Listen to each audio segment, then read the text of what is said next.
Hello बच्चों, कैसे हैं आप लोग। उम्मीद करता हूं कि बिल्कुल बढ़िया और फर्स्ट क्लास होंगे।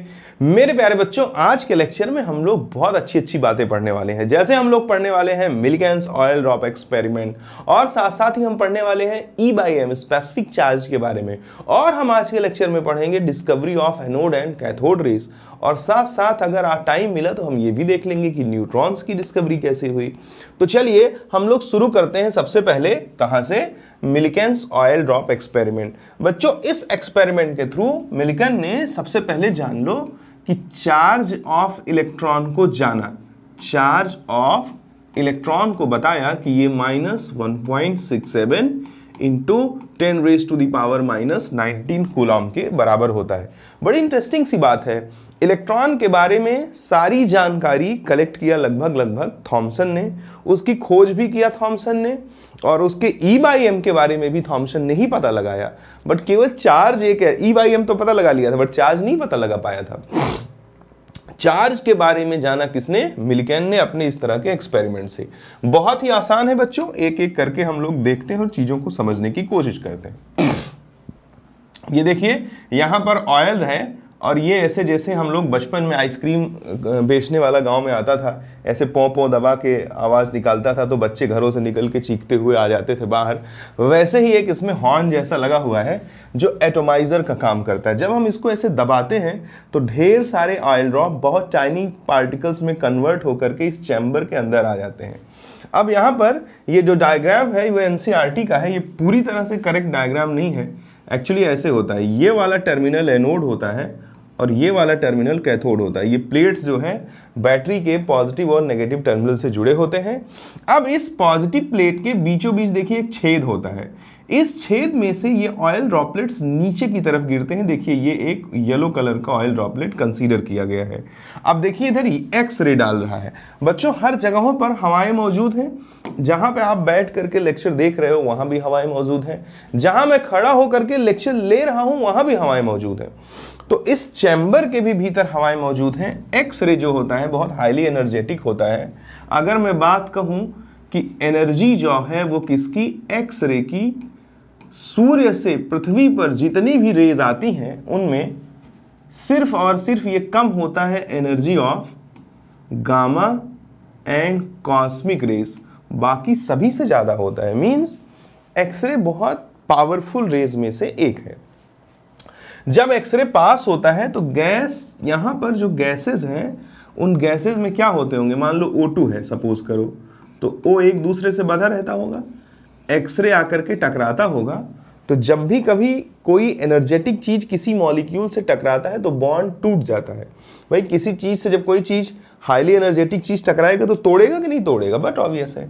तो ये बॉन्ड टूट करके ये 2O में कन्वर्ट हो जाता है। और अगर आप ज्यादा ही साइंटिफिक भाषा सुनना चाहते हैं तो bond breaking is an endothermic process. When highly energetic rays will strike with the bond, then heat will absorb by the bond and it will get breaked into two atoms। तो देखो, अगर इतनी बात समझ जाती है तो आगे जरा देखो। अब इन एटम में क्या होगा? इन एटम्स में न्यूक्लियस होगा और इलेक्ट्रॉन होंगे। एक्सरे और भी आ रही है, वो जब इस इलेक्ट्रॉन से टकराएगी तो वो इस एटम को, देखो भीतर पॉजिटिव चार्ज दिखाऊंगा तो न्यूक्लियस समझ लेना, ऊपर पॉजिटिव चार्ज दिखाऊंगा तो कैटायन समझ लेना।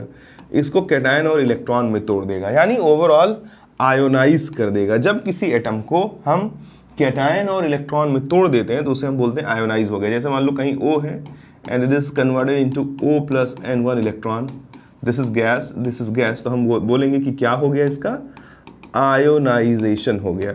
मीन्स बच्चों, ये जो गैसेज आ रही हैं, ये जो गैसेज है अंदर की, उनको ये जो एक्सरे आ रहा है वो क्या कर देता है? आयोनाइज कर देता है। आयोनाइज कर देगा तो बस एक बात गौर पूर्वक सुनना, यहां चैम्बर के अंदर अगर मैं कहूं कि बहुत सारे कैटायन और इलेक्ट्रॉन मौजूद हैं तो आप नकार नहीं सकते इस बात को।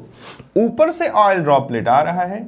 अब जब कोई हल्की चीज चिपक जाती है, जैसे इलेक्ट्रॉन का मास बहुत कम होता है ना, इलेक्ट्रॉन का मास कितना होता है? 9.1 इंटू 10⁻⁻31 किलोग्राम, या इसे अपन 0.00051 AMU एटॉमिक मास यूनिट भी बोल देते हैं। तो ये वैल्यू नेग्लिजिबल है कि नहीं? भाई पॉइंट लगा के 31 बार जीरो लगाओ, उसके बाद 91 लिखो, तो कुछ ज़्यादा ही छोटा वैल्यू नहीं है, बहुत ही छोटा वैल्यू है। तो मेरे प्यारे सरकार, इलेक्ट्रॉन का मास बहुत कम होता है, हल्की चीज़ें चिपक जाती हैं। जैसे आप इमेजिन करो कि ऊपर से एक कागज का टुकड़ा आ रहा है और मैं ऐसे कर दूं तो वो यहाँ मेरे गिर के चिपक सकता है, बट ऊपर से अगर ईंट गिर रहा हो या कोई एक भारी चीज़ गिर रही हो, मतलब सरसों गिर रहा हो या कुछ भी एक छोटा सा वेटेड चीज़ गिर रहा हो, तो वो गिर करके चिपक नहीं सकता। यानी कि जो भारी चीज़ें होती हैं उनका चिपकना हल्की चीज़ों के कंपेयर में बच्चों क्या होता है, कठिन होता है। या मैं इसका उल्टा बोल दूं कि जो हल्की चीजें होती हैं उनका भारी चीजों की कंपेयर में चिपकना आसान होता है। तो जो ऑयल ड्रॉपलेट्स गिरते हैं ये इलेक्ट्रॉन उनसे चिपक जाते हैं। अगर ये इलेक्ट्रॉन उनसे चिपक जाएंगे तो मैं ऐसे बना देता हूं, देखो ये बनाया मैंने, ऑयल ड्रॉप बनाया, देखिए ये ओ समझिएगा इसको, ऑयल ड्रॉप बनाया।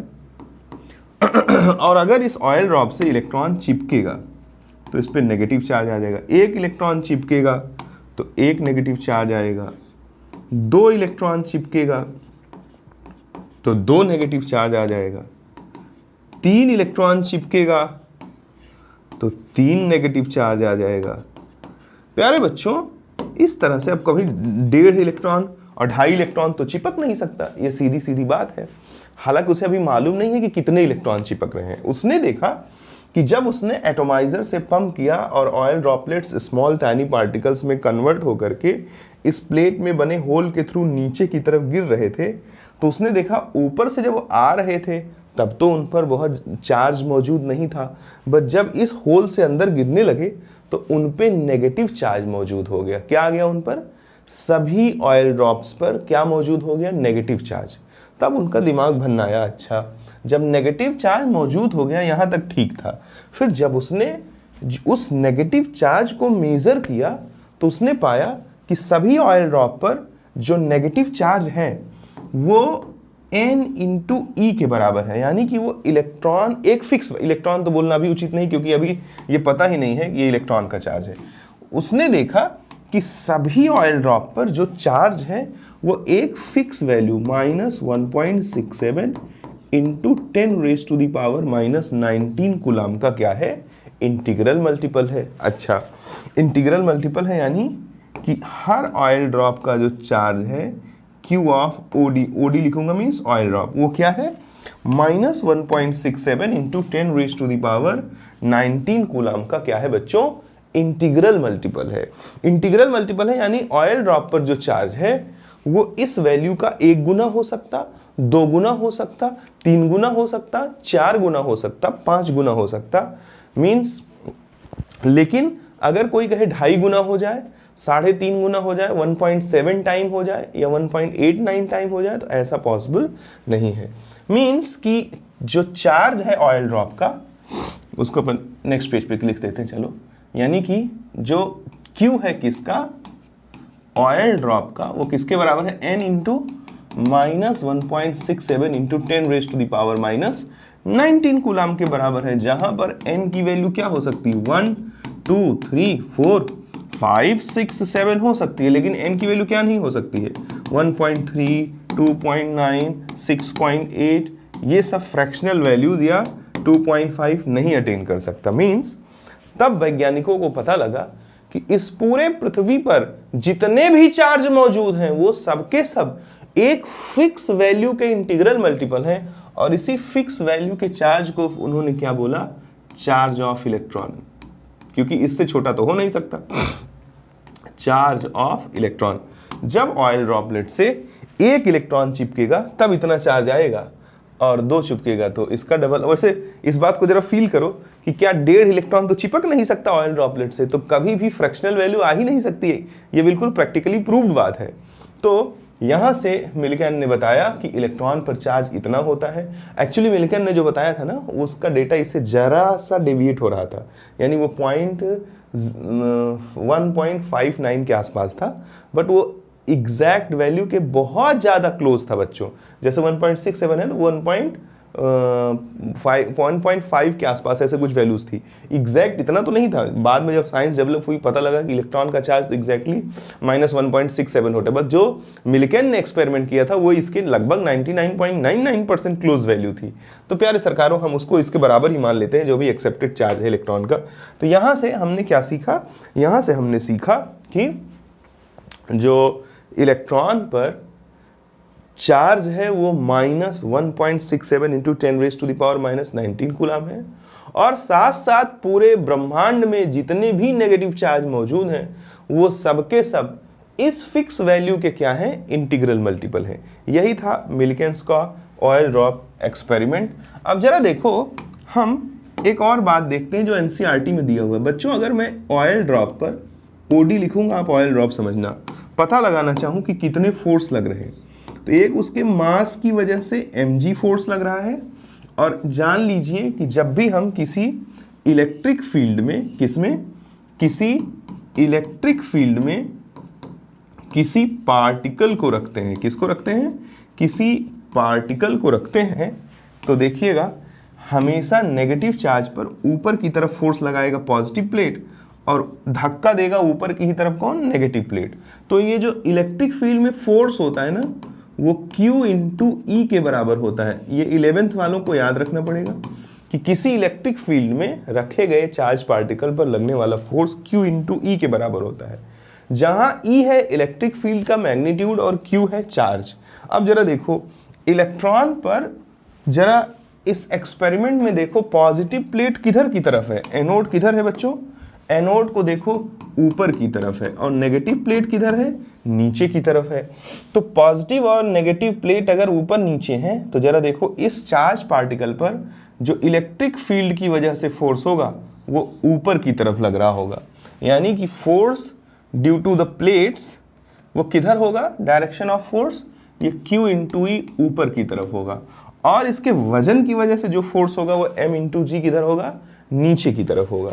अब जरा देखो, इस फोर्स को तो हम बदल नहीं सकते, क्योंकि ऑयल ड्रॉप का मास जो है वो हम बदल नहीं सकते।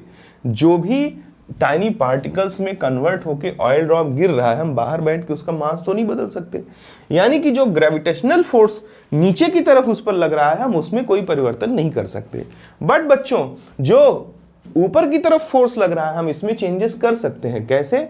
इलेक्ट्रिक फील्ड को बढ़ा करके, भाई बैटरी का पोटेंशियल चेंज करके हम लगने वाले फोर्स को बदल सकते हैं, ठीक है, ऊपर की तरफ। और साथ साथ देखो, जब कोई चीज हवा में नीचे की तरफ गिरता है तो हवा फ्रिक्शन की वजह से उस पर एक फोर्स ऊपर की तरफ लगाती है, जिसे drag force, viscous drag force कहते हैं, जो फिजिक्स का पार्ट है। प्यारे बच्चों, आप जब थोड़ा फिजिक्स में आगे पढ़ेंगे तो फिजिक्स में एक स्टोक्स लॉ पढ़ते हैं, जिससे विस्कस ड्रैग फोर्स को कैलकुलेट किया जाता है। वो आप सिर्फ इतना जानते रहिए कि वो लगता है, कितना होता है वो आपको फिजिक्स में बताया जाएगा। एक फोर्स इस पे ऊपर लग रहा है जिसे हम बोलेंगे विस्कस ड्रैग फोर्स। ये कैलकुलेट किया जाता है किससे? ये कैलकुलेट किया जाता है स्टोक्स लॉ से। और ये कौन लगाता है? एयर लगाता है प्यारे बच्चों, एयर लगाता है। अब अगर हम लोग देखें तो इस ऑयल ड्रॉप पर कुल मिलाकर के कितने तरह के फोर्सेस लग रहे हैं? 3 तरह के फोर्सेस लग रहे हैं। एक mg नीचे की तरफ, एक QE ऊपर की तरफ, और एक विस्कस ड्रैग ऊपर की तरफ। अब बच्चों जरा देखो, यानी कि अगर हम फोर्सेस को बैलेंस कर दें, यानी नीचे की तरफ वेट की वजह से लगने वाला फोर्स और ऊपर की तरफ विस्कस ड्रैग और इलेक्ट्रिक फील्ड की वजह से लगने वाला फोर्स जब मिल करके बैलेंस हो जाए, तो इस ऑयल ड्रॉप का जो नेगेटिवली चार्ज है नीचे गिरना बंद हो जाएगा। जब इसका नीचे गिरना बंद हो जाएगा तो हम कह सकते हैं कि m into g is equals to QE और प्लस विस्कस ड्रैग फोर्स। अब जरा बताओ, इसकी कुछ वैल्यू होती होगी? बट ऑब्वियस है होती होगी। अगर हम इसकी वैल्यू मालूम है तो यहां से जरा देखो, m नोन है, g नोन है, ऑयल ड्रॉपलेट का मास मालूम रहता है, m नोन है, g नोन है, e नोन है, विस्कस ड्रैग नोन है, तो क्या हम चार्ज नहीं निकाल सकते?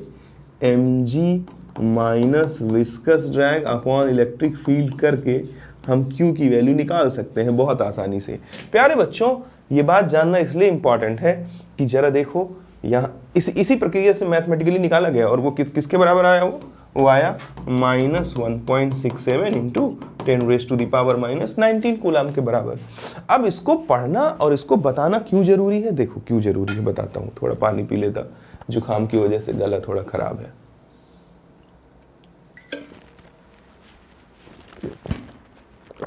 प्यारे बच्चों, ये बताओ, ये मैंने अपने पास से तो लाया नहीं, ये एनसीईआरटी से निकाला मैंने। देखो क्या लगा है, the Millikan's oil drop apparatus for measuring charge E in chamber, the force acting on oil drop R। अब ये किसमें तुम्हें पूछ लेगा, असर्शन रीजन में फंसा देगा, स्टेटमेंट वाइज क्वेश्चंस में फंसा देगा, क्योंकि प्योर थ्योरेटिकल है। अगर आप इसको समझे हैं तो आप इस पे परफॉर्म कर पाएंगे, अगर आप इसको नहीं समझे हैं तो आप इस पे परफॉर्म नहीं कर पाएंगे। जरा देखिए कौन कौन सा फोर्स लग रहा है। एक तो कह रहा है बच्चों ग्रेविटेशनल फोर्स, क्या मैंने उसके बारे में आपको बताया, बिल्कुल बताया। दूसरा क्या कह रहा है, इलेक्ट्रोस्टैटिक फोर्स, इलेक्ट्रोस्टैटिक फोर्स यही Q × E। और तीसरा क्या है, electrostatic force due to electric field. हाँ, एंड तीसरा क्या है, ये देखो ये लिखा है विस्कस ड्रैग फोर्स। ये कौन लगाता है, एयर लगाता है, इसको जानना बहुत ज़रूरी है। प्यारे बच्चों, उम्मीद करता हूँ कि मिल्कियंस ऑयल ड्रॉप एक्सपेरिमेंट आपको समझ में आया होगा और इसके फाइनल रिजल्ट को आप समझ पाए होंगे। तो इसके फाइनल रिजल्ट बड़े बड़े शब्दों में मैं लिख देता हूँ कि मिल्कियंस ऑयल ड्रॉप एक्सपेरिमेंट का जो पहला रिजल्ट है वो ये बताता है कि ना केवल ऑयल ड्रॉप पर, इस पूरे ब्रह्मांड में जितना भी चार्ज मौजूद है पूरा का पूरा इलेक्ट्रॉन की चार्ज का इंटीग्रल मल्टीपल होता है, पहला बात। दूसरा, ऑयल ड्रॉप पर कितने तरह के फोर्स वर्क करते हैं, 3 तरह के, एक विस्कस ड्रैग, एक ग्रेविटेशनल फोर्स, एक इलेक्ट्रिक फील्ड का फोर्स यानी इलेक्ट्रिक फोर्स जिसे आप इलेक्ट्रोस्टैटिक फोर्स भी बोल सकते हैं। तीसरा इंपॉर्टेंट बात, बेटा एक्सरे यहाँ पर क्यों है, एक्सरे इसलिए है जिससे चैम्बर के अंदर के गैस को क्या कर सके, आयोनाइज कर सके। बैटरी यहाँ पर क्यों है, बैटरी इसलिए है जिससे हम इलेक्ट्रिक फोर्स को बढ़ा करके हम उस ऑयल ड्रॉप को सस्पेंड कर सके। इवन हम सस्पेंड ही नहीं कर सकते, अगर हम अपने पे आ जाएं तो इलेक्ट्रिक फील्ड बहुत ज़्यादा इंक्रीज कर दें तो ऑयल ड्रॉप जो पहले नीचे की तरफ गिर रहा था उसे हम इलेक्ट्रिक फील्ड बढ़ा करके उसका गिरना रोक सकते हैं और साथ साथ इतना ज़्यादा इलेक्ट्रिक फील्ड बढ़ा सकते हैं, हमारी मर्जी है कि यही ऑयल ड्रॉप किधर की तरफ जाने लगे, ऊपर की तरफ जाने लगे। क्योंकि जब बहुत ज़्यादा फोर्स ऊपर की तरफ जाएगा तो जब ऊपर वाला फोर्स यानी Q × E, जब ये वाला फोर्स ज़्यादा हो जाएगा किससे, mg से, तो ये ऑयल ड्रॉप ऊपर की तरफ उठने लगेगा कि नहीं, बट ऑब्वियस उठने लगेगा। तो हमारी मर्जी, हम चाहे तो ऑयल ड्रॉप को ऊपर भी उठा सकते हैं, बट इस एक्सपेरिमेंट में ऊपर उठाने से हमें कुछ भी मिलने वाला नहीं है, सवाए हमें एक्सटर्नल पोटेंशियल अप्लाई करना पड़ेगा। अब इस टेलीस्कोप का कुछ मायने होता है, एक्चुअली ये किस रेट से गिर रहा है उन सब चीज़ों को जानने में काम आता है। कैसे आता है ये आप जाने दीजिए, ये हमारे सिलेबस का उतना ज़्यादा पार्ट नहीं है। धीरे धीरे हम आगे की तरफ बढ़ते हैं प्यारे बच्चों, और बातों को समझने से पहले एक आपको मैं इसको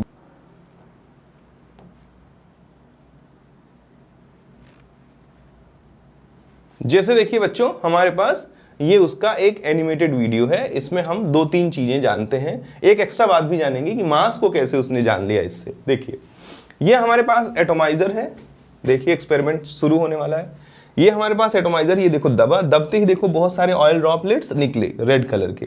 अब यहाँ पे देखो छेद है, छेद में से अंदर की तरफ गिरना शुरू हुए। अभी इन पर कोई चार्ज नहीं मिल रहा था जब ये नीचे गिर रहे थे, तो ठीक है। अचानक से एक्सरे लगाया गया, एक्सरे मारने पर चैम्बर के अंदर के गैसेज आयोनाइज हुए।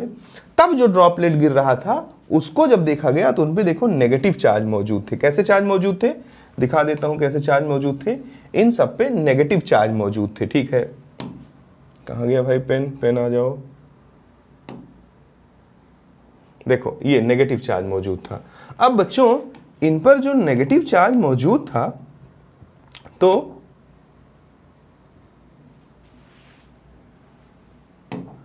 कलर्स, हाँ ठीक है, ये नेगेटिव चार्ज देखिए, अगर हम वोल्टेज को बढ़ाएं तो ऊपर की तरफ फोर्स बढ़ेगा। तो इतना ज्यादा फोर्स बढ़ा करके हम क्या कर सकते हैं, हम चाहें अगर तो इस नेगेटिव चार्ज को क्या कर सकते हैं, इस पर इतना फोर्स लगा सकते हैं कि नीचे की तरफ लगने वाला फोर्स किसकी वजह से, नीचे की तरफ लगने वाला फोर्स किसकी वजह से, उसके वजन की वजह से उसे हम मैनेज कर सकते हैं। किससे? ऊपर की तरफ लगने वाला फोर्स किसकी वजह से? इलेक्ट्रिक फील्ड की वजह से। देखिए जैसे जैसे वोल्टेज बढ़ा रहे हैं बैटरी में, इसके गिरने का रेट स्लो हो रहा है, यानी इस पर ऊपर की तरफ लगने वाला फोर्स बढ़ रहा है। और जब बहुत ज्यादा बढ़ा दिए तो ये ऑयल ड्रॉपलेट कहां जाने लगे? ऊपर। ये एकदम एग्जैक्ट प्रूफ कर रहा है कि इस पर कैसा चार्ज है, इस पर नेगेटिव चार्ज है, तभी तो इलेक्ट्रिक फील्ड बढ़ाने पर ऊपर की तरफ लगने वाला फोर्स बढ़ रहा है।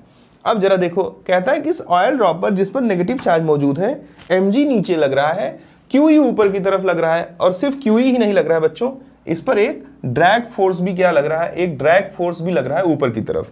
तो जानते रहना। अब जरा देखो, Q into E, mass of oil droplet into g. ठीक है, यहां पर हमें मान लो Q हमको पता लगाना है। ठीक है, अगर हमको Q पता लगाना है तो देख लीजिए, सब वैल्यू रिप्लेस करके कितना आ जाएगा? वो -1.60 आया था, वो 67 होता है एक्चुअली, इंटू 10⁻⁻19 कूलम। मैंने बताया ना, जरा सा डिफरेंट वैल्यू आ रही थी। ठीक है, अब बच्चों यहां से जब हमें उसका चार्ज मिल गया तो हम मास भी कैलकुलेट कर सकते हैं। ये देख लीजिए, इस प्रोसेस से यहां से उसका मास भी निकल के आ गया। कैसे? हमने Q और E/m से क्या कर दिया उसको दिखा देता हूं, रुको। बहुत ही आसान सी बात है, हमने ज़्यादा कुछ नहीं किया है। ये देखिए कि क्या किया है। देखो, मान लीजिए कि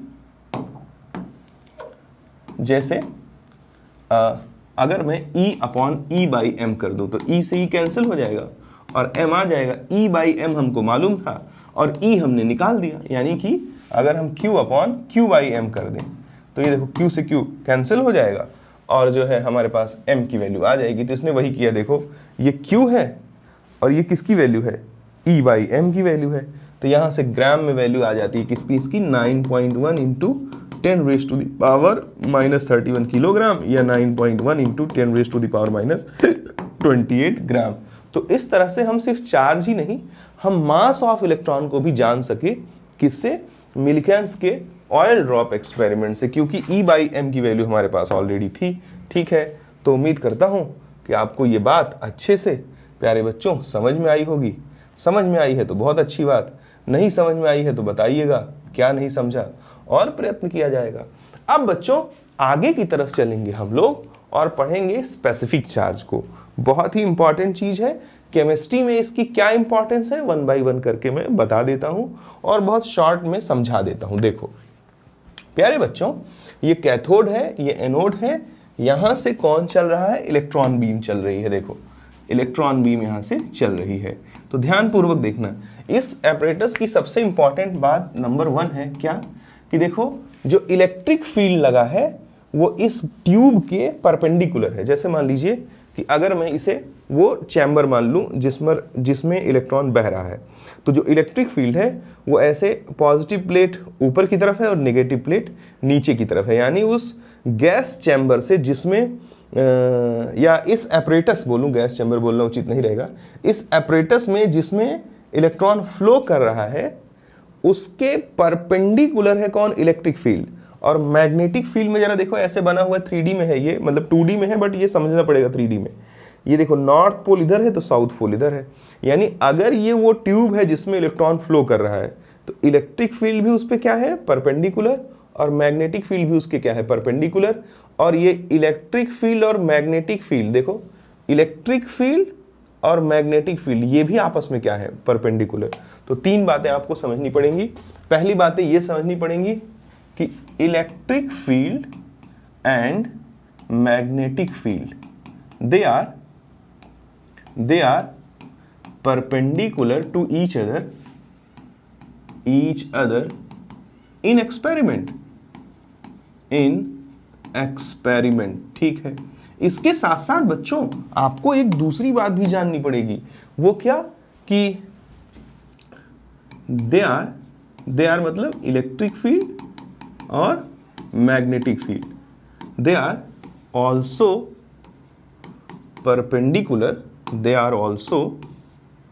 perpendicular to the tube in which experiment is done,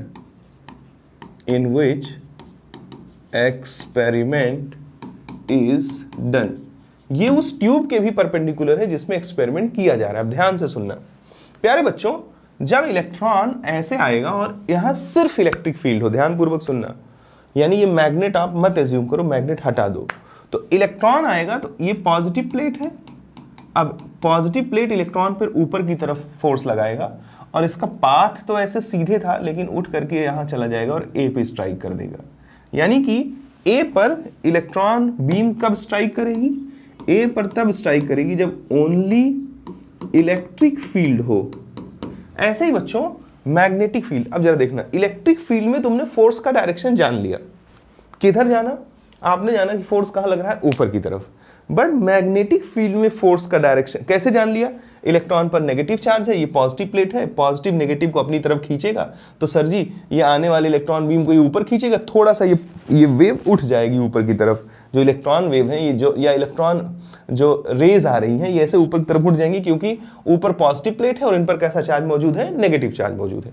लेकिन जब मैं आपसे पूछूंगा कि इलेक्ट्रॉन पर मैग्नेटिक फील्ड में किधर फोर्स लगेगा, तो अगर आप 11th के बच्चे हैं तो आप नहीं बता पाएंगे, क्योंकि फ्लेमिंग के बाएं हाथ का नियम, the left hand rule of Fleming, आप पढ़ेंगे कब? जब आप 12वीं में पहुंच जाएंगे। मैं बता देता हूं, समझ में आए तो बहुत अच्छी बात, नहीं तो याद कर लेना। देखो, इलेक्ट्रॉन के फ्लो के अपोजिट डायरेक्शन को करंट का फ्लो लेते हैं, और ये मिडिल फिंगर जो है ये करंट के फ्लो को बताती है। और अगर ये करंट के, और ये किसको बताती है? ये मैग्नेटिक फील्ड को। तो मैग्नेटिक फील्ड इस प्लेन के परपेंडिकुलर है भाई, ये ट्यूब के क्या है? परपेंडिकुलर, ऐसे ऐसे है भाई। इलेक्ट्रिक फील्ड ऐसे है और मैग्नेटिक फील्ड ऐसे है। तो जब ये ऐसे है और करंट ऐसे जा रहा है, देखो मैं इस उंगली को मैग्नेटिक फील्ड की दिशा में लगाया और ये मिडिल फिंगर करंट की दिशा में, देखो ये अंगूठा नीचे की तरफ आ गया, यानी इस इलेक्ट्रॉन पर नीचे की तरफ फोर्स लगेगा। बहुत मतलब आपको पढ़ाया जाएगा फिजिक्स में, इसमें मैं कोई बहुत बड़ा कलाकारी नहीं कर रहा हूं। अब इस इलेक्ट्रॉन पर मैग्नेटिक फील्ड, नहीं तो देखो कैसे जान लोगे, ऐसे तो किताबों में तो दिया नहीं है, एनसीईआरटी में तो नहीं दिया है, 11th का बच्चा पढ़ेगा रट लेता है, बट एक्चुअली ये सब लॉजिकल है। इस इलेक्ट्रॉन पर जो लगने वाला फोर्स है वो नीचे की तरफ लगेगा, ये फ्लेमिंग के बाएं हाथ का नियम है। तो यहां आकर के पॉइंट सी पे टकराएगा। तो सी पे कब टकराएगा? जब ओनली क्या मौजूद हो? मैग्नेटिक फील्ड मौजूद हो, ठीक है। और बी पे कब टकराएगा? बी पे टकराने की दो स्थितियां हैं। पहला कि इलेक्ट्रॉन बीम बी पे तब भी टकरा सकता है जब ना तो, यानी कि ना इधर electric field nor magnetic field, जब ना तो इलेक्ट्रिक फील्ड हो और ना ही मैग्नेटिक फील्ड हो, इन दोनों परिस्थितियों में ये इलेक्ट्रॉन बीम आएगा और बी पे टकरा जाएगा। लेकिन अगर electric field and magnetic field both are balanced, जब ये दोनों बैलेंस हो जाए तो भी वहां टकराएगा। देखो इस पेन को पहले मैं इस ताकत से ज्यादा खींच रहा हूं तो ये इधर जा रहा है, इस पेन को अब मैं इस हाथ से लगे ताकत से ज्यादा खींच रहा हूं तो ये इधर जा रहा है। अब दोनों से बराबर खींच रहा हूं तो ये कहीं नहीं जाएगा, एक जगह पे स्थिर रहेगा। इसी तरह से जब इस इलेक्ट्रॉन बीम पर ऊपर की तरफ और नीचे की तरफ लगने वाला फोर्स बैलेंस हो जाएगा तो ये सीधे आके धड़ बी से टकराएगा। यानी बी से टकराने की परिस्थितियां दो हैं। पहला कि जब उस पर ऊपर और नीचे की तरफ लगने वाला फोर्स बैलेंस हो जाए, या ना तो इलेक्ट्रिक फील्ड मौजूद हो और ना ही मैग्नेटिक फील्ड मौजूद हो। तो इस एक्सपेरिमेंट से वैज्ञानिक ने क्या पता लगाया? इस एक्सपेरिमेंट से वैज्ञानिक ने E/m पता लगाया। किसका? इलेक्ट्रॉन का। किसका? इलेक्ट्रॉन का। अब कैसे पता लगाया वो केमिस्ट्री का पार्ट नहीं है, वो फिजिक्स का पार्ट है। E/m जब पता लग गया हमारा बच्चों, तो देखो E/m पता लगने के बाद आपको क्या क्या मालूम होना चाहिए? देखो आपको मालूम होना चाहिए तीन बातें। पहला कि जो डिफ्लेक्शन है किसका? इलेक्ट्रॉन बीम का, वो कितनी बातों पे डिपेंड करता है। तो बहुत ही आसान है, जरा देखिए। अगर मैं बात करूं किसकी? डिफ्लेक्शन मतलब जिस रास्ते से चल रहा है उससे डेविएट जो हो रहा है वो किन बातों पर डिपेंड करता है? तो तीन बातों पे डिपेंड करता है। पहला कि पार्टिकल जितना हल्का होगा उतना ज्यादा डिफ्लेक्ट होगा, यानी इनवर्सली प्रोपोर्शनल टू मास होता है, ठीक है। दूसरा, पार्टिकल पर चार्ज जितना ज्यादा होगा वो उतना ज्यादा डिफ्लेक्ट होगा, क्योंकि अगर इस पर आने वाले पार्टिकल पर जो कि इलेक्ट्रॉन है, अगर इसके अलावा कुछ और होता है मान लो, तो अगर उस पर चार्ज का अमाउंट बढ़ेगा तो ऊपर लगने वाला फोर्स बढ़ेगा ना, क्योंकि फोर्स क्या होता है Q इंटू ई, तो जितना फोर्स बढ़ेगा उतना डिफ्लेक्शन ज्यादा होगा। तो दूसरी चीज ये चार्ज पे डिपेंड करता है और डायरेक्टली प्रोपोर्शनल है। तीसरा इलेक्ट्रिक फील्ड और मैग्नेटिक फील्ड के मैग्नीट्यूड पे, electric field and magnetic field के मैग्नीट्यूड पे, जितना इलेक्ट्रिक फील्ड ज्यादा होगा उतना फोर्स ज्यादा होगा। तो इन तीन बातों पे डिपेंड करता है डिफ्लेक्शन। एनसीईआरटी में साफ साफ इसी लैंग्वेज में लिखा हुआ है। अगर आप इससे बचने की कोशिश करोगे तो ये मत समझना कि रंजीत सर तो पगला गए हैं, फिजिक्स की बात उठा दे रहे हैं, केमिस्ट्री की। अरे भाई, एटॉमिक स्ट्रक्चर में एनसीईआरटी खोल के देखो, ये एक भी एक्स्ट्रा बात नहीं बता रहा हूं मैं, केवल बस एक्सप्लेन ज्यादा बेटर वे में कर रहा हूं, एक्स्ट्रा नहीं पढ़ा रहा हूं।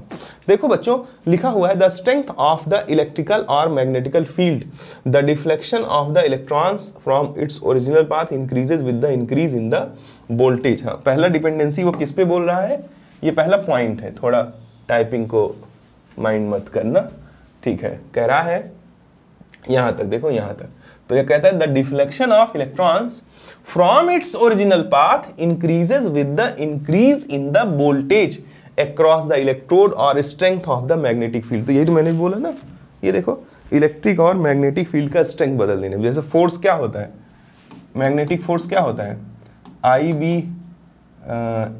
एफ बी आई एल, कुछ ऐसे ही होता है। यानी ओवरऑल जो मैग्नेटिक फोर्स होता है वो फिजिक्स का पार्ट है, directly proportional to magnetic field होता है, याद रख लीजिए। Force is directly proportional to magnetic field होता है, तो मैंने ऑलरेडी बता रखा है। दूसरा पॉइंट जरा देखो क्या कहता है, the mass of the particle lighter the particle greater the deflection, वो भी मैंने बता रखा है, डिफ्लेक्शन मास की इनवर्सली प्रोपोर्शनल होता है। तीसरा जरा देखो, तीसरा पॉइंट भी इसमें कह रहा है, तीसरा point lighter the particle greater is the deflection. हाँ, ये तो हो गया। तीसरा पॉइंट क्या कह रहा है, हाँ, greater is the magnitude of the charge on the particle greater is the deflection, जितना ज्यादा चार्ज होगा उतना ज्यादा डिफ्लेक्शन होगा। ये देखिए, ये लिखा है, तीसरा पॉइंट ये लिखा हुआ है। ये सारी बातें एनसीईआरटी की हैं, अगर आप इनको होल्ड नहीं करते तो आप थोड़ी समस्या झेल सकते हैं। जैसे बच्चों देखो, हमारे पास ये एक क्वेश्चन आया, क्या कहता है कि suppose beam containing all three fundamental particle. तो आप जानते हो कि नहीं कि फंडामेंटल सब एटॉमिक पार्टिकल्स किसको कहते हैं, इलेक्ट्रॉन को कहते हैं, जिस पे -1.67 इंटू 10⁻⁻19 कूलाम होता है, जिसे किसने पता लगाया, मिल्केन ने। कैसे पता लगाया, ऑयल ड्रॉप एक्सपेरिमेंट से। प्रोटॉन वो है जिस पर +1.67 इंटू 10⁻⁻19 कूलाम चार्ज होता है। न्यूट्रॉन वो है जिस पर 0 चार्ज होता है। इन्हीं इलेक्ट्रॉन, प्रोटॉन, न्यूट्रॉन को ही बच्चों क्या बोलते हैं, सब एटॉमिक पार्टिकल बोलते हैं। कह रहा है कि एक बीम आ रही है जो किससे मिलकर के बनी हुई है, सब एटॉमिक पार्टिकल से, और यहां पर सिर्फ इलेक्ट्रिक फील्ड लगा हुआ है, मैग्नेटिक फील्ड एब्सेंट है। यानी ऊपर देखो पॉजिटिव प्लेट है, नीचे देखो नेगेटिव प्लेट है। तो बता रहा है ए बी सी से कौन कौन टकराएगा। तो कितना आसान बात है, देखो ऐसे जब इलेक्ट्रॉन आएगा तो पॉजिटिव प्लेट उसे ऊपर की तरफ खींचेगा, तो ए पर कौन टकरा जाएगा, इलेक्ट्रॉन। और जब प्रोटॉन आएगा तो नेगेटिव प्लेट उसको नीचे की तरफ खींचेगा, क्योंकि प्रोटॉन पॉजिटिव चार्ज है ना, तो नेगेटिव उसको अपनी तरफ खींचेगा। सी पे कौन टकरा जाएगा, प्रोटॉन। न्यूट्रॉन पे चार्ज 0 है, उसे कोई किधर भी नहीं खींचेगा। और बी पे कौन टकरा जाएगा, न्यूट्रॉन। तो आंसर क्या हो जाएगा, ए पर इलेक्ट्रॉन, बी पर न्यूट्रॉन और सी पर proton. B is the right answer. मेरे प्यारे बच्चों, अगला क्वेश्चन देखिए, सेम उसी चीज पर बेस्ड है और बिल्कुल भी एनसीईआरटी की लाइन से मैंने बनाया है ये क्वेश्चन, एकदम एनसीईआरटी की ही बातें हैं, कोई अलग से एक्स्ट्रा बात नहीं है। कहता है on the basis of figure given below which of the following statement is are correct. एक से ज्यादा ऑप्शन करेक्ट हो सकते हैं, लेकिन जो आंसर देने का मैनर है वो ऐसा है कि सिंगल करेक्ट आंसर आएगा। ऑप्शंस ज्यादा हैं, देखिए। At point B when only electric field is applied. Point B पर कब लगता है, जब सिर्फ इलेक्ट्रिक फील्ड हो, नहीं। पॉइंट बी पर तब लगता है जब या तो इलेक्ट्रिक और मैग्नेटिक फील्ड क्या हो, बैलेंस हो, और या तो जो है कोई भी फील्ड मौजूद ना हो। तो पहला तो गलत हो गया। दूसरा कहता है at point C when both electric field and magnetic field is applied, no, at point C पर उसका कोलिजन तब होगा जब सिर्फ क्या हो, मैग्नेटिक फील्ड। देखो ये NS प्लेन के परपेंडिकुलर है तो मैग्नेटिक फील्ड परपेंडिकुलर और इलेक्ट्रॉन का डायरेक्शन इधर, तो नीचे की तरफ फोर्स लग रहा है। नीचे की तरफ फोर्स सिर्फ कब लगता है, देखो ऐसे, नीचे की तरफ फोर्स तब लगता है जब सिर्फ और सिर्फ क्या मौजूद हो बच्चों, मैग्नेटिक फील्ड मौजूद हो। कहता है यानी कि इसका मतलब कि एट पॉइंट सी, ये भी गलत हो गया दूसरा, at point B when both electric and magnetic field are balance. हाँ ये बात तो सही है, बी पे तब भी टकरा सकता है जब इलेक्ट्रिक फील्ड और मैग्नेटिक फील्ड ना हो, और तब भी टकरा सकता है जब दोनों क्या हो, बैलेंस हो। आगे कहता है कि at point C when only magnetic field is applied, ये भी सही है भाई, सी पर कब लगेगा, जब सिर्फ मैग्नेटिक फील्ड हो। यानी कि हमारा कौन कौन सही है, हमारा तीसरा और चौथा ऑप्शन सही है, थर्ड सही है और फोर्थ सही है, तो थर्ड और फोर्थ इसमें करेक्ट है। तो उम्मीद करता हूं बच्चों कि आपको बहुत अच्छे तरीके से समझ में आया होगा, लेकिन बात यहां खत्म नहीं होती है। हमको बहुत सारे क्या करने पड़ते हैं, क्वेश्चन करने पड़ते हैं ई बाई एम के। तो बहुत सारे क्वेश्चन के लिए हमें बहुत सारी जगह चाहिए, बहुत सारी जगह हम ढूंढ लेते हैं। ये देखो ढूंढ के दिखा देते हैं आपको, क्वेश्चन ही क्वेश्चन कर देंगे यहाँ। अब थोड़ा सावधान रहना। देखो अब हमें इलेक्ट्रॉन के ई बाई एम पे कैसे क्वेश्चन बनता है ये जानना ज़्यादा ज़रूरी है। भाई हम लोग कंपटीशन को फेस करेंगे ना, तो क्वेश्चंस कैसे फॉर्म होंगे ये सबसे इंपॉर्टेंट है। तो देखो अगर आपको क्वेश्चन बनाना है तो ये चार्ट आपको याद होना चाहिए, अदरवाइज नहीं बनेगा। देखो सबसे पहले क्या है, यहां लिखो चार्ज,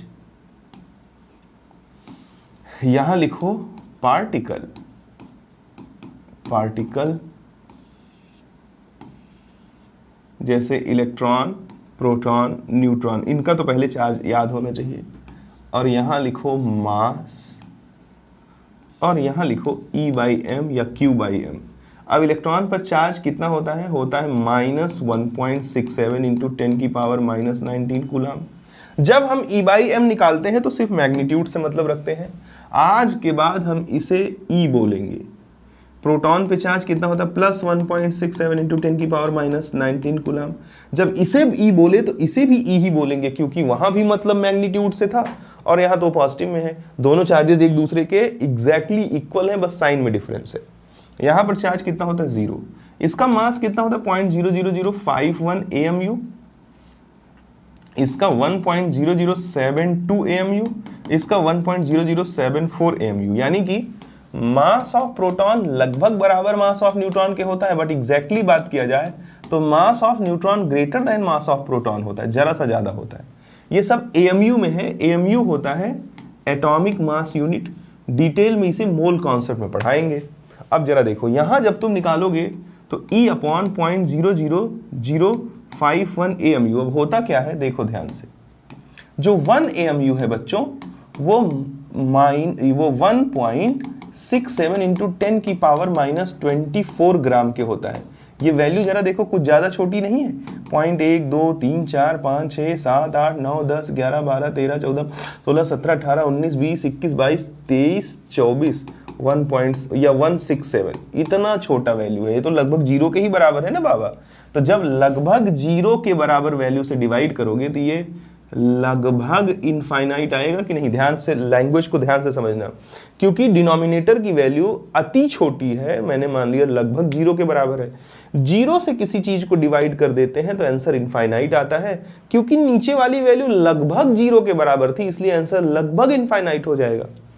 यहां पे जब डिवाइड करोगे तो वो हो जाएगा E अपॉन 1.0072, और यहां डिवाइड करोगे तो कितना आ जाएगा, 0, क्योंकि 0 को किसी से भी डिवाइड करो 0 आ जाता है। अब यहां पता लगा कि अगर मुझे E बाई एम का डिक्रीजिंग ऑर्डर लिखना है तो यहां पता लगा कि इलेक्ट्रॉन का जो E बाई एम है वो सबसे ज्यादा है, फिर E बाई एम क्या है किसका, प्रोटॉन का, और फिर E बाई एम किसका है, न्यूट्रॉन का। उम्मीद करता हूं कि आपको समझ में आया होगा। इसी तरह से वो आपको बहुत सारे क्वेश्चन दे करके E बाई एम का आपसे डिक्रीजिंग ऑर्डर पूछ सकता है। आप वो गलती मत करना जो 10th वाले बच्चे करते हैं कि पूरा आप सॉल्व कर रहे हो कि सर मैं तो E बाई एम निकाल के बताऊंगा कि कौन सा बड़ा है कौन सा छोटा। अरे भाई ये कुछ नहीं करना है, ऐसा मत करने लगना कि इलेक्ट्रॉन का चार्ज रखो फिर इलेक्ट्रॉन का मास रखो, जो पढ़ाया जाता है ज़्यादातर 9.1 इंटू 10⁻⁻³ किलोग्राम, फिर उसको डिवीजन करो, फिर वैल्यूज़ को कंपेयर करो। भाई ये सब करने की जरूरत नहीं, बड़ा छोटा जानने के लिए इतना बवासीर फैलाने की जरूरत नहीं। देखो अब मैं कुछ क्वेश्चंस उठाना शुरू करता हूं। जैसे मान लो अगर आप प्यारे सरकारों से कोई कह दे कि अल्फा पार्टिकल ड्यूटेरियम का कैटायन, इलेक्ट्रॉन, प्रोटॉन, इनको E/m के डिक्रीजिंग ऑर्डर में रखो। तो देखो आपको फटाफट चार्ट बनाना है। जब आप चार्ट बनाए, अभी प्रैक्टिस हो जाएगा तो शायद चार्ट भी ना बनाना पड़े। पार्टिकल लिखिए, alpha particle D+, electron, proton, फट से यहाँ पर चार्ज लिखें और फट से यहाँ पर मास लिखें और फट से यहाँ पर E/m स्पेसिफिक चार्ज लिखें। प्यारे बच्चों, अल्फा पार्टिकल पे कितना चार्ज होता है? हीलियम का न्यूक्लियस होता है He+2+2+2 यानी 2 प्रोटॉन के बराबर एक्स्ट्रा चार्ज होता है। प्रोटॉन पर जो चार्ज है पीछे हमने कितना माना था, आपको बोला था मैग्नीट्यूड लेना है, वो हमेशा E होता है। तो यहाँ पर 2E के बराबर चार्ज है और यहाँ पर कितना, 1+1 चार्ज है, यानी E के बराबर चार्ज है। +1 चार्ज का मतलब क्या है, 1 प्रोटॉन के बराबर एक्स्ट्रा चार्ज। हाँ, ये बात समझते हो ना? बिल्कुल। अब आगे जरा देखो, +1 का मतलब +1 चार्ज नहीं होता, ना ही -1 का मतलब -1 चार्ज होता है। +1 का मतलब होता है 1 प्रोटॉन के बराबर एक्स्ट्रा चार्ज, -1 का मतलब होता है 1 इलेक्ट्रॉन के बराबर एक्स्ट्रा चार्ज। अभी प्रूफ कर देता हूँ, देखो। और यहाँ पर ये तो इलेक्ट्रॉन है, तो इलेक्ट्रॉन पे तो जो चार्ज होगा E ही होगा, और यहाँ पर ये प्रोटॉन है, प्रोटॉन पे भी चार्ज जो होगा वो E ही होगा, यानी इन सब पे चार्ज इस तरह से है। अब मास जरा देखिए, हीलियम का मास नंबर क्या होता है, 4, यानी टोटल प्रोटॉन और न्यूट्रॉनों की संख्या जो हीलियम में है, the number of sum of proton and neutron in helium is how much, is 4। तो number of proton and neutron 4 है। अगर मैं उसे मास ऑफ 1 प्रोटॉन या मास ऑफ 1 न्यूट्रॉन से मल्टीप्लाई कर दूं तो मुझे टोटल मास मिल जाएगा कि नहीं? बिल्कुल मिल जाएगा भाई। जो नंबर ऑफ प्रोटॉन और न्यूट्रॉन है, अगर हम उसे मास ऑफ 1 न्यूट्रॉन या 1 प्रोटॉन से मल्टीप्लाई कर दें तो टोटल मास मिल जाएगा ना। ऐसे समझो, अगर नहीं समझ में आ रहा है तो पगलों, मान लो तुम्हारे पास एक बाल्टी है, बाल्टी में आम भरा हुआ है, ऐसे समझ लो। अब इसमें 50 आम है और एक आम का वजन 2 किलोग्राम है, तो बाल्टी का कुल कितना वजन, 100 किलोग्राम। कैसे आया? Number of mango into mass of 1 mango कर दिया, आ गया फट से। अब जरा देखो, सेम चीज आप यहाँ अप्लाई करो। अगर मैं आपसे कह रहा हूँ हीलियम में प्रोटॉन और न्यूट्रॉन, इलेक्ट्रॉन की वजह से तो मास निकाला नहीं जाता क्योंकि इलेक्ट्रॉन का मास बहुत हल्का होता है। किसी भी चीज का जब हम मास कंसीडर करते हैं तो we will not consider the mass of electron. देखो बच्चों, अब नंबर ऑफ प्रोटॉन और न्यूट्रॉन कितना है, 4। मास ऑफ 1 प्रोटॉन या 1 न्यूट्रॉन कितना है, MP लिख दिया मैंने, या उसकी वैल्यू भी डाल सकता था 1.0072 या 1.0074, उससे ज्यादा कुछ खास फर्क नहीं पड़ने वाला। देखो यहां पर क्या हो जाएगा, ड्यूटेरियम। हाइड्रोजन के 3 आइसोटोप होते हैं, 1H1 1H2, तो ड्यूटेरियम के, इसको ड्यूटेरियम बोलते हैं। इस पर कितने प्रोटॉन न्यूट्रॉन है, 2, तो यहाँ क्या हो जाएगा 2 × MP, Mn भी लिख सकते हो। मास ऑफ प्रोटॉन और न्यूट्रॉन इतना बराबर, एकदम लगभग बराबर होता है, इसलिए हम कुछ भी लिख सकते हैं, चाहे 2 × Mn लिखे चाहे 2 × MP लिखे, हमारी मर्जी।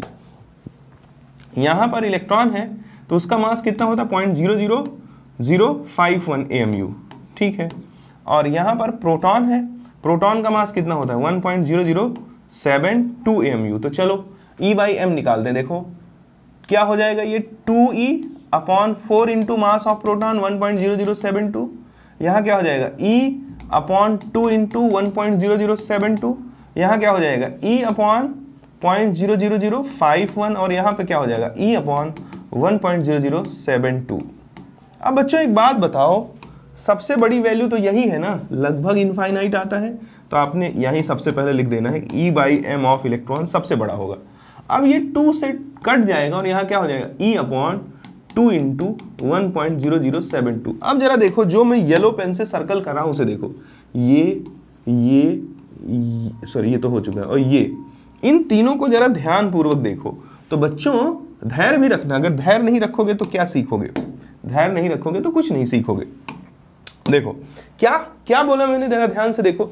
चाहे मैं इसकी बात करूं या मैं इसकी क्यों नहीं कर रहा हूं, क्योंकि मुझे मालूम है इसका E/m इनफाइनाइट है, सबसे ज्यादा आता है। इन सब में न्यूमरेटर की वैल्यू सेम है और इसका डिनोमिनेटर भी सेम है और इसके डिनोमिनेटर से बड़ा है।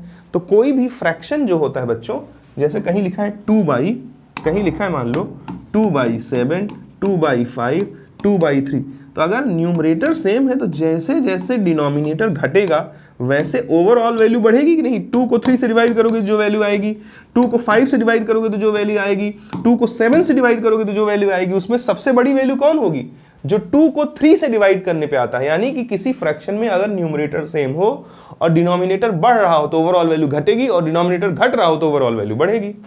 प्यारे सरकार, अगर इतनी बात आपको समझ में आ जाती है तो मेरा काम धीरे धीरे फिनिशिंग की तरफ बढ़ रहा है। कैसे, जरा देखो। अगर E/m ऑफ इलेक्ट्रॉन सबसे ज्यादा हो गया, ओके, बहुत अच्छी बात है। अब इनमें जरा देखो, इन दोनों का सेम है क्योंकि दोनों के डिनोमिनेटर सेम है, और इसका डिनोमिनेटर इनके डिनोमिनेटर से छोटा है तो इसका ओवरऑल वैल्यू बड़ा होगा, यानी E/m प्रोटॉन इनसे ज्यादा होगा। उसके बाद E/m ऑफ अल्फा पार्टिकल बराबर होगा E/m ऑफ ड्यूटेरियम। उम्मीद करता हूं कि आपको ये बातें समझ में भी आई होंगी और अच्छी भी लग रही होंगी। यही मेरी बात समाप्त नहीं होती है, मैं और भी क्वेश्चन ले दूंगा, कुछ भी हो। जैसे कोई कहे कि Na प्लस Mg प्लस 2 और Al प्लस 3, अब थोड़ा प्रूव भी कर देता हूं।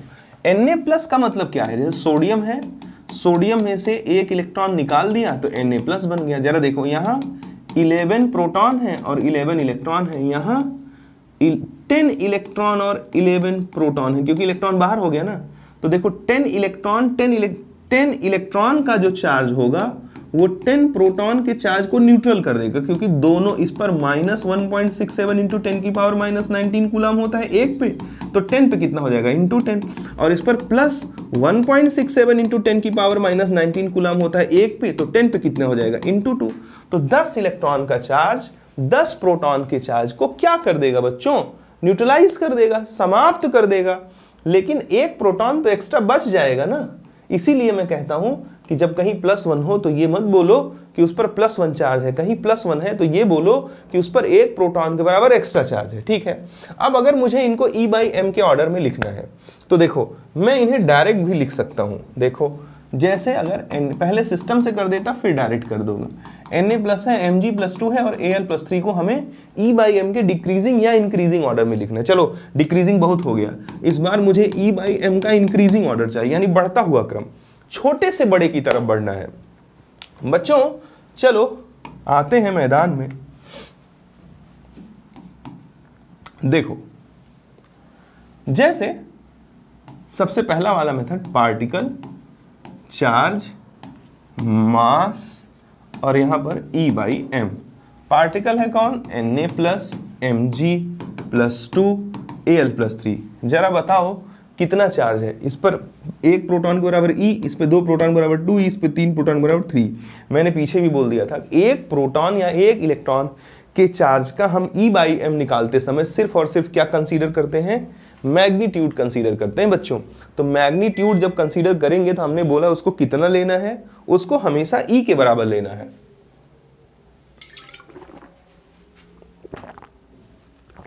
ठीक है, तो ये मत सोचना करें ये कैसे आ गया। अब मास की बात करें तो सोडियम का मास नंबर कितना होता है, 23, इसका 24, इसका 29। तो देखो मास कितना हो जाएगा, इसमें टोटल प्रोटॉन और न्यूट्रॉन कितना है, 24। मास ऑफ 1 प्रोटॉन या 1 न्यूट्रॉन 1.0072, इसका कितना हो जाएगा, सॉरी 23, इसका 24 इंटू 1.0072, इसका कितना हो जाएगा 27 इंटू 1.0072। अब इसको तुम एग्जैक्ट सॉल्व करोगे तो पागल नहीं हो जाओगे भाई, पागल हो जाओगे अगर तुम इसको ग्राम में लेकर के, ये AMU में लिख रहा जिससे लिखना आसान हो, ग्राम में लेकर के इसको पूरा सॉल्व करोगे तो पागल नहीं हो जाओगे कि इसके टोटल चार्ज को इसके टोटल मास से डिवाइड करके फिर सारी वैल्यू कंपेयर करके देखोगे कि कौन बड़ा कौन छोटा। इतना नहीं करना है, इसको अपन ट्रिक से उड़ा देंगे। देखो जैसे अब यहां पर E/m निकालना है, यानी कि E/23 इंटू 1.0072, यहां क्या हो जाएगा, डायरेक्ट लिख रहा हूं, 2E/24 करोगे तो कट जाएगा और E/12 इंटू 1.0072 बचेगा। इसको 3/27 करोगे तो ये भी कट जाएगा, E/9 इंटू 1.0072। अब जरा देखो सबका न्यूमरेटर सेम है, यहाँ भी E, यहाँ भी E, यहाँ भी E, यानी सारा फैसला किसके बदौलत होगा, अब सारा का सारा फैसला डिनोमिनेटर के बदौलत होगा। इससे इससे इससे जिसका डिनोमिनेटर सबसे बड़ा होगा उसका E/m सबसे छोटा होगा। अब मुझे इंक्रीजिंग ऑर्डर चाहिए, तो सबसे बड़ा डिनोमिनेटर सोडियम वाले केस में है, यानी कि E/m ऑफ Na प्लस सबसे कम होगा, उसके बाद सबसे बड़ा डिनोमिनेटर मैग्नीशियम वाले केस में है, यानी E by m of Mg+2 उससे ज़्यादा होगा। और सबसे छोटा डिनोमिनेटर एल्यूमिनियम +3 के केस में है बच्चों, तो यहाँ लिख देंगे कि E बाई एम सबसे बड़ा किसका होगा, Al+3 का होगा। तो ये कोई बहुत बड़ी बात नहीं है कि हमारे पास स्पीसीज दी गए हों और उनको E बाई एम के इंक्रीजिंग या डिक्रीजिंग ऑर्डर में लिखना हो। तो कुछ भी ऐसा नहीं जिसे हम नहीं कर सकते। कई बार ऐसे भी क्वेश्चन देता है, देखो वो हमसे कहता है कि calculate the ratio of E by m, कहता है calculate the ratio of E by m, ratio of E by m किसका, कहता है कि मान लो कह दिया आपसे कि प्रोटॉन अपॉन अल्फा पार्टिकल या इलेक्ट्रॉन अपॉन अल्फा पार्टिकल या deuterium plus upon alpha particle. ये 3 क्वेश्चन है। मान लो कि प्रोटॉन और अल्फा पार्टिकल के E बाई एम का रेशियो चाहिए, इलेक्ट्रॉन और अल्फा पार्टिकल के E बाई एम का रेशियो चाहिए, ड्यूटीरियम और अल्फा पार्टिकल के E बाई एम का रेशियो चाहिए। ठीक है, बगल में लिख दे रहा हूं, नहीं कुछ लोग कंफ्यूज हो जाए। इसका E बाई एम अपॉन इसका E बाई एम, इसका E बाई एम अपॉन इसका E बाई एम, इसका E बाई एम अपॉन इसका E बाई एम। ठीक है, तो चलते हैं, देखो प्रोटॉन अपॉन अल्फा पार्टिकल करते हैं। तो प्रोटॉन का E कितना होता है, E ही होता है, और M कितना है 1.0072 upon alpha particle 2E upon 4 into 1.0072। अब जब इसका रेशियो लोगे तो E अपॉन 1.0072 और ये 4 इंटू 1.0072 अपॉन 2E, इससे ये कट गया और E से E कट गया, इससे ये कट गया, 2:1 आ गया। अब ये लिखा कैसे, ये तो भगवान के लिए हाँ कह दो ना कि समझ रहे होगे। अब वो पीछे देख लेना, अभी इसको बार बार बताने में थोड़ा अच्छा नहीं लगता। देखो इधर आ जाओ, अगर मान low electron upon alpha particle पूछता है तो इलेक्ट्रॉन का तो इनफाइनाइट के आसपास मानते हैं, बट अगर एग्जैक्ट निकाले तो देखते हैं निकलता है क्या। इलेक्ट्रॉन का निकालते हैं तो इलेक्ट्रॉन का कितना आ जाएगा, देखो इलेक्ट्रॉन का आ जाएगा E अपॉन 0.00051 और अल्फा पार्टिकल का कितना आ जाएगा 2E अपॉन 4 इंटू 1.0072। तो E अपॉन 0.00051 और ये कितना हो जाएगा 4 इंटू 1.0072 और अपॉन 2E। तो E से E कैंसिल, 2 से 2 कैंसिल, 4 कैंसिल, यानी कितना हो गया 2 इंटू 1.0072 मल्टीप्लाइड बाई 0.00051। इसको और सिंप्लीफाई कर लो, जितना आ जाए वही उसका E बाई एम हो गया। प्यारे बच्चों, ऐसे ही हम बाकियों का निकाल सकते हैं। आप ड्यूटीरियम और अल्फा पार्टिकल का निकालोगे तो 1 आएगा, क्योंकि आपने देखा था कि इसका और इसका E बाई एम क्या होता है, सेम होता है। तो आप निकाल करके प्रूफ करने की कोशिश करिएगा। इसका 1:1 आएगा, because the E by m of deuterium is always equals to the E by m of alpha particle. तो थोड़ी सी आज तबीयत डाउन है, फिर भी जितना एफर्ट हो पाया हमने किया। शायद आपको चीज़ें समझ में भी आई हो, बहुत ही आसान है। और हाँ, क्वेश्चन पूछता है आपसे E बाई एम का इंक्रीजिंग या डिक्रीजिंग ऑर्डर पूछता है। ऐसी परिस्थितियों में जो मेमोराइज करके काम करते हैं उन लोगों को परफॉर्म करने में बड़ी कठिनाई होती है। तो प्यारे बच्चों, आज के लिए इतना पर्याप्त है, इजाज़त दीजिए। Thank you.